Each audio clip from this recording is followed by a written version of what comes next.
going to read you, and you can read this, I'm going to read you what it says. It's a beautiful thing to read, and your task is to work out who might have said it or written it. What are the pangs of a mother when she hears the moanings of her infant that, during the agony of disease, cannot express what it feels? In her idea of what it suffers, she joins to its real helplessness her own consciousness of that helplessness and her own terrors for the unknown consequences of its disorder. And out of these forms the most complete image of misery and distress. The infant, however, feels only the uneasiness of the present instant, which can never be great. With regard to the future, it is perfectly secure, and in its thoughtlessness and want of foresight, possesses an antidote against fear and anxiety, the great tormentors of the human breast, from which reason and philosophy will, in vain, attempt to defend it when it grows up to a man. Who do you think might have written that? Well, it's the same person who wrote that, and you may recognise that. Adam Smith, the father of modern economics, wrote, "People of the same trade seldom meet together except for merriment, even for merriment and diversion, but the conversation ends in a conspiracy against the public." So I'm going to talk about the public goods of the 21st century, and I'm going to use my close personal friend Adam Smith as my tour guide, just because modern economists really don't get it. That's a textbook example of a public good. That's an definition of a public good, something that the government has to build because markets won't do it. The reason markets won't do it is because the public good is non-excludable. So think of the lighthouse. A ship can take advantage of the light whether it pays a toll or not. That's non-excludable, and that's why economists regard public goods as a problem. But there's another characteristic of public goods, which is that they're non-rivalrous. And Thomas Jefferson helps us understand what non-rivalrousness is and why it is one hell of an opportunity. Thomas was fresh from the blogging revolution of the 18th century, which was called pamphlets at the time, and he understood that ideas are free and that ideas can make us free because you can pass them on and build on them and so on and so forth. So So here's our tour guide, Adam Smith, and of course he's famous for having written a book called The Wealth of Nations, which, if you like, is about private goods. He also wrote 17 years beforehand a book called The Theory of Moral Sentiments, which is about the evolution of human culture. It tries to explain, using a single explanation, which I'll get onto, how it is that we can all be in this room peacefully sharing things, generally purposeful, understanding what the purpose of what we're doing is. We're not trying to steal from each other. We're not trying to take advantage of each other. How does that arise? Since we can also see that there are aspects of our nature which are quite self-interested. Thing is, governments didn't build that public good that has us in this room peaceful and purposeful. And in fact, there is a thing in life which is a public good, which is the quintessential human public good. It made us, and I've never seen it in an economics textbook, and the government didn't build it, but Adam Smith wrote a short treatise on the evolution of language, and he explained the evolution of markets and the evolution of culture and the evolution of language in exactly the same way, which is that people are going about their own business, and out of this miraculously comes some collective public good, order without design. Charles Darwin nicked the idea in the next century, and the world hasn't been the same. So the way I look at the world, having thought about this and read Adam Smith and just kind of ruminated on it, is that there is a fractal ecology of public and private goods. In this room, there are public goods, there are private goods. We know that each of us have our own private interest. Football teams are incredibly competitive with each other, but internally they're obsessed with solidarity, competition, and so on. Within families, it's the same thing. So, ladies and gentlemen, that is what the world is built of, this very complex ecology. That's not what you read in an economics textbook. It's not what you hear on the news about public and private goods. And we have an image in our mind about what drives progress, and it tends to be a kind of market-driven idea. But if we look at just purely economic progress, we find that as we progress, we evolve new public goods. And I don't know what you would do if you were looking for a hat to represent the 18th century, but that was the best I could do. And in the 18th century, we had central banking. We had all this investment in ships, but they kept getting lost because they didn't know what longitude they were in, and the sailors on them got scurvy. And those things were far more important to solve than more competition between more shipbuilders. And we had joint stock companies. So those are some of the public goods that we evolved in the 18th century. And in the 19th century, I guess you could say that the top hat is a kind of public good in itself, but we invented public education, public sanitation, a public service that sat exams and was chosen on merit. That was an idea they pinched from in England in 1854 from the Chinese, who'd been doing it for 1,000 years. Central banknotes, about which I could regale you at some length, but I don't have time. So, 21st century, what are the public goods of the 21st century? Well, firstly, the most important thing is what kind of hat am I going to put there? It just wasn't going to do, so that was the best I could do with the hat, and probably only the people at the front know that it says keep calm and focus on the 21st century. That was the best I could do. But these are some of the public goods of the 21st century. Google, Wikipedia, open source software, and none of them were built by the government. So the other thing is we actually have to redefine what a public good is, because these things, ladies and gentlemen, actually are excludable, but Google, Wikipedia, Facebook, Twitter choose not to exclude them. Now, considering that 3 of those 4 companies are for profit, something remarkable is happening. They are choosing to make the good available as a public good, not a private good.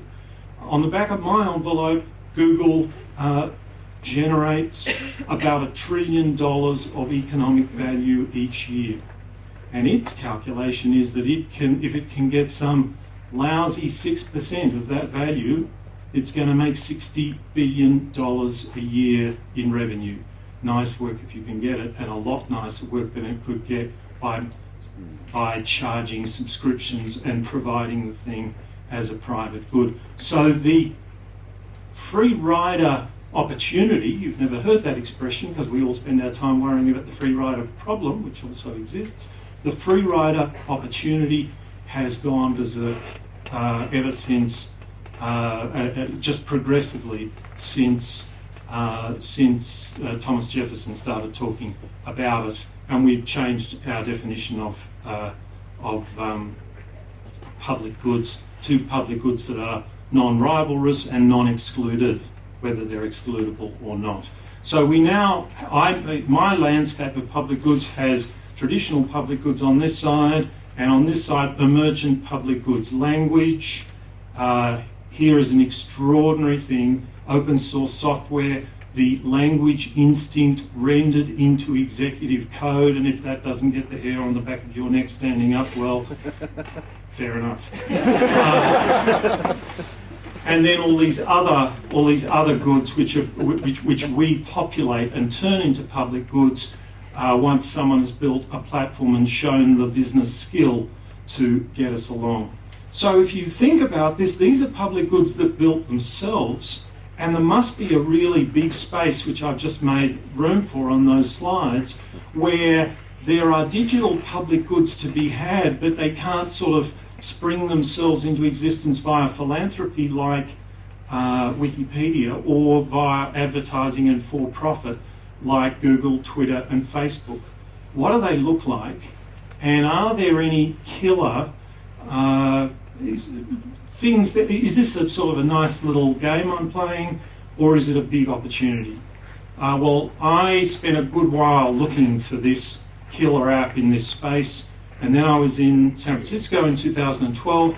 There's Anne Wojcicki, the founder of 23andMe, and a co-founder of 23andMe, then married to Sergey Brin, the founder of Google. Things move fast in Silicon Valley. And she founded 23andMe. 23andMe, for $99, will do a genomic sequence of you, a partial genomic sequence. When I saw her, she had 170,000 customers, and I thought, honey, have I got a deal for you? This is something that should be a public good and should be a public-private partnership with Medicare. Medicare should bulk bill it. Doctors should say, do you want this? The health system could have the genome. You don't have to agree to this if you don't want to, but the health system gets the genome, which it can use to improve diagnosis, in research, pharmacovigilance, work it out, and so on. And put us in the driver's seat to start personalised medicine. An incredible thing, I think, and there are lots of other examples like that. Something else about the public goods of the 21st century. Adam Smith tells us, sorry, we're now going back, oh dear, that's not the 21st century, that's the 21st century. Adam Smith tells us that we need social capital, and social capital is damaged in all sorts of places in our society, so that's a problem. The other problem is that lemons cure a lack of vitamin C, but lemons do not cure a lack of social capital. We actually don't know how to do this. So where should we be looking? Well, one of the problems is that in economics, we think we're dealing with something very tangible when we think about self-interest. And the drivers of social capital are more subtle, but they're no less strong, and it's a huge mistake for us to think that they are. So I'm going to show you two videos. The first is the positive side of social capital. The second is how we can enforce fairness, or how we have a natural desire to enforce fairness. So here's the first video. Jessica, 9 months old, gets to watch a puppet show. Okay, here we go. While the striped puppet seems to want to play ball, Green Jacket is having none of it. Here we go. Orange Jacket, on the other hand, is happy to join in.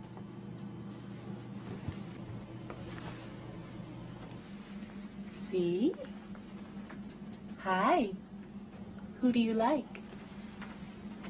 That one. Good job. That was the nice bunny. That was really good job. In many similar experiments with babies only a few months old, the infants almost always choose the cooperating puppet.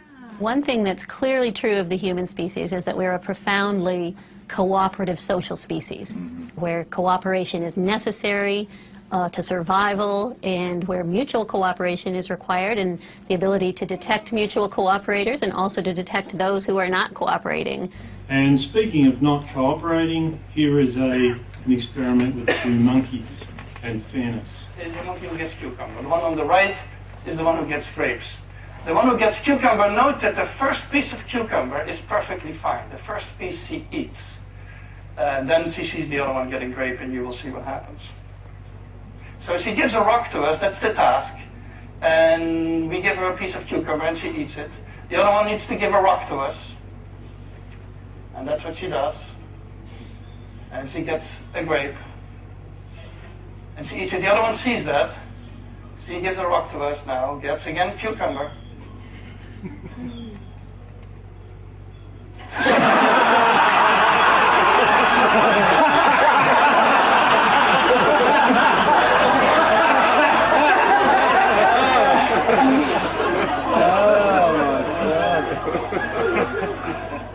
She tests the rock now against the wall. She needs to give it to us. And she gets cucumber again.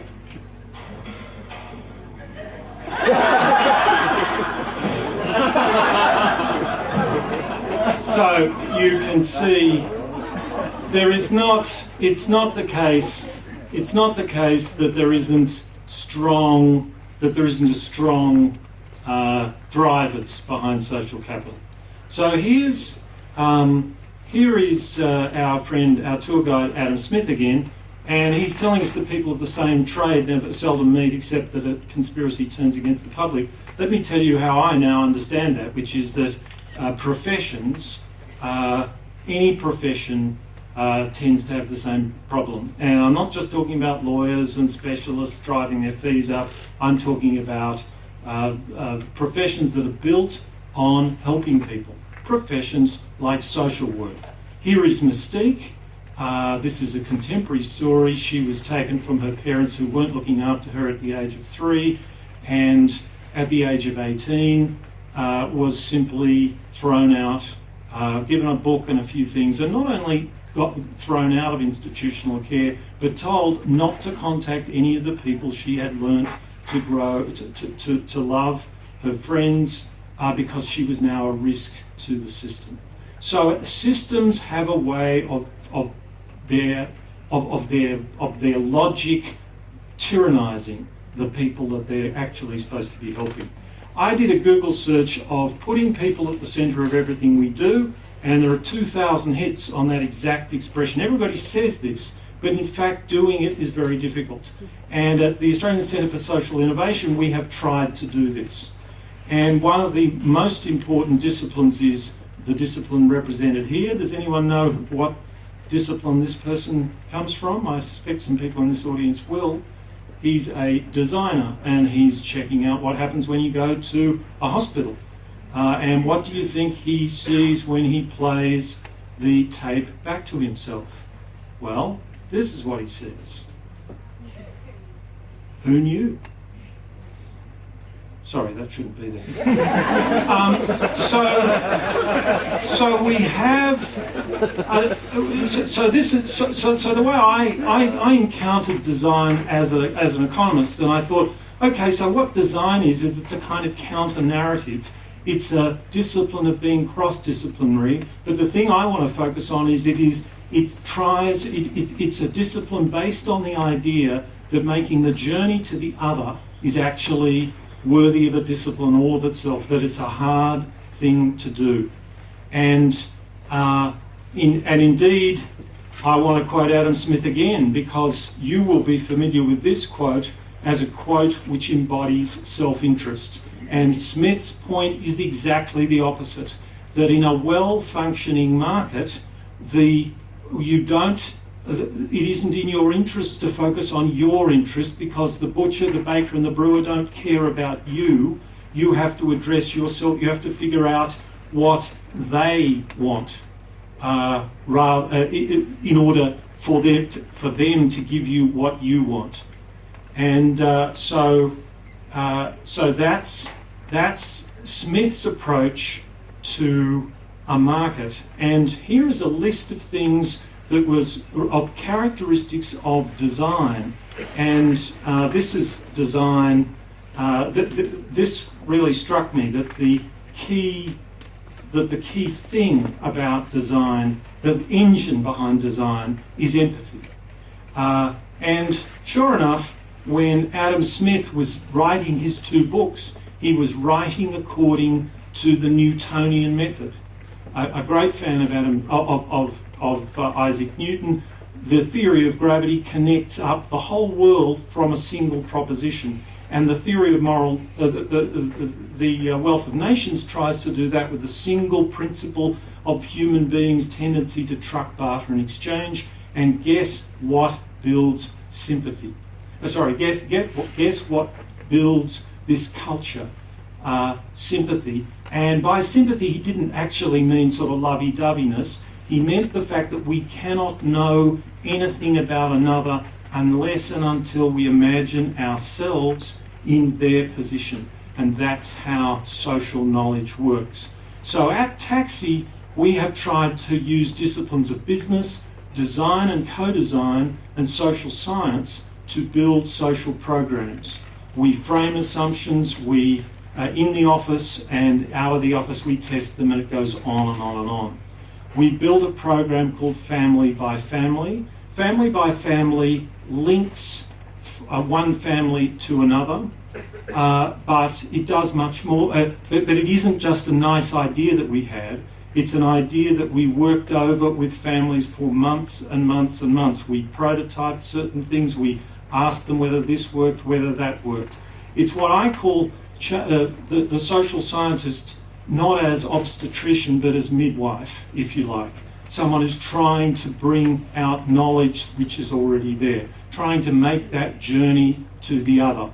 Family by Family, and I will end with a video just to give you an idea of how powerful it is. The other thing I want to say is that it isn't just mentoring, it's mentoring with a coach in the background, a whole program that takes the families through the process. So knowledge is going in there, but it's going in there as midwife, not as boss, not as obstetrician. Here is the software of Family by Family. It doesn't say you've got a problem, your kids are not going to school. It says what are your objectives in the main bubble, and then what are 3 things which will help deliver that objective, and what are 3 things which will get better as you achieve that objective. So I will now let you see the video, and I think it speaks for itself.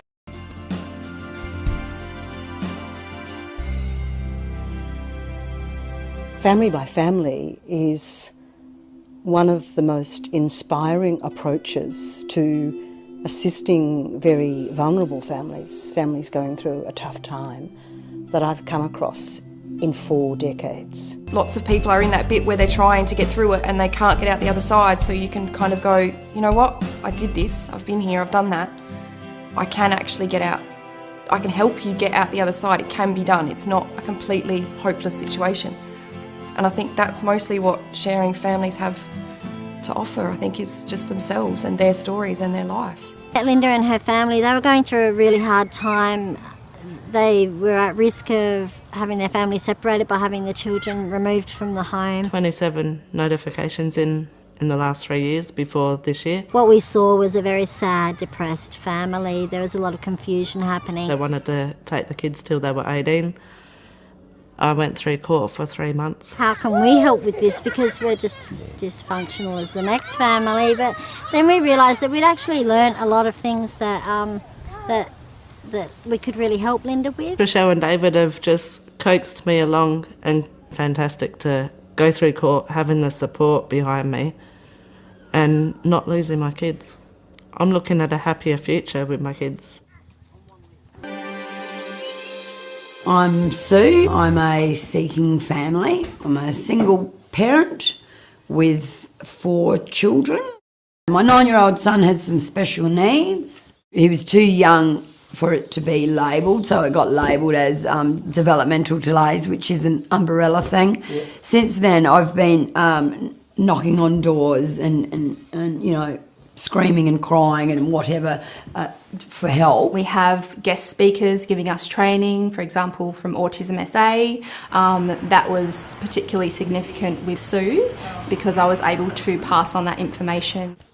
Instead of me telling me, no, I'm useless, I'm this, that and the other, I've got someone saying, no, you are a good mum, you do a good job, you know. So it's just, yeah, that helps immensely. Just seeing her come alive, the way that she holds herself compared to the way that she did when I first met her is just, yeah. She actually, you know, stands tall and smiles. Now life is it's just going to get better. It's as good as it can get for me at the moment, I believe, you know. Giving us hope of a new way of reaching out to troubled families, drawing on the strengths that exist in other families. Thank you very much.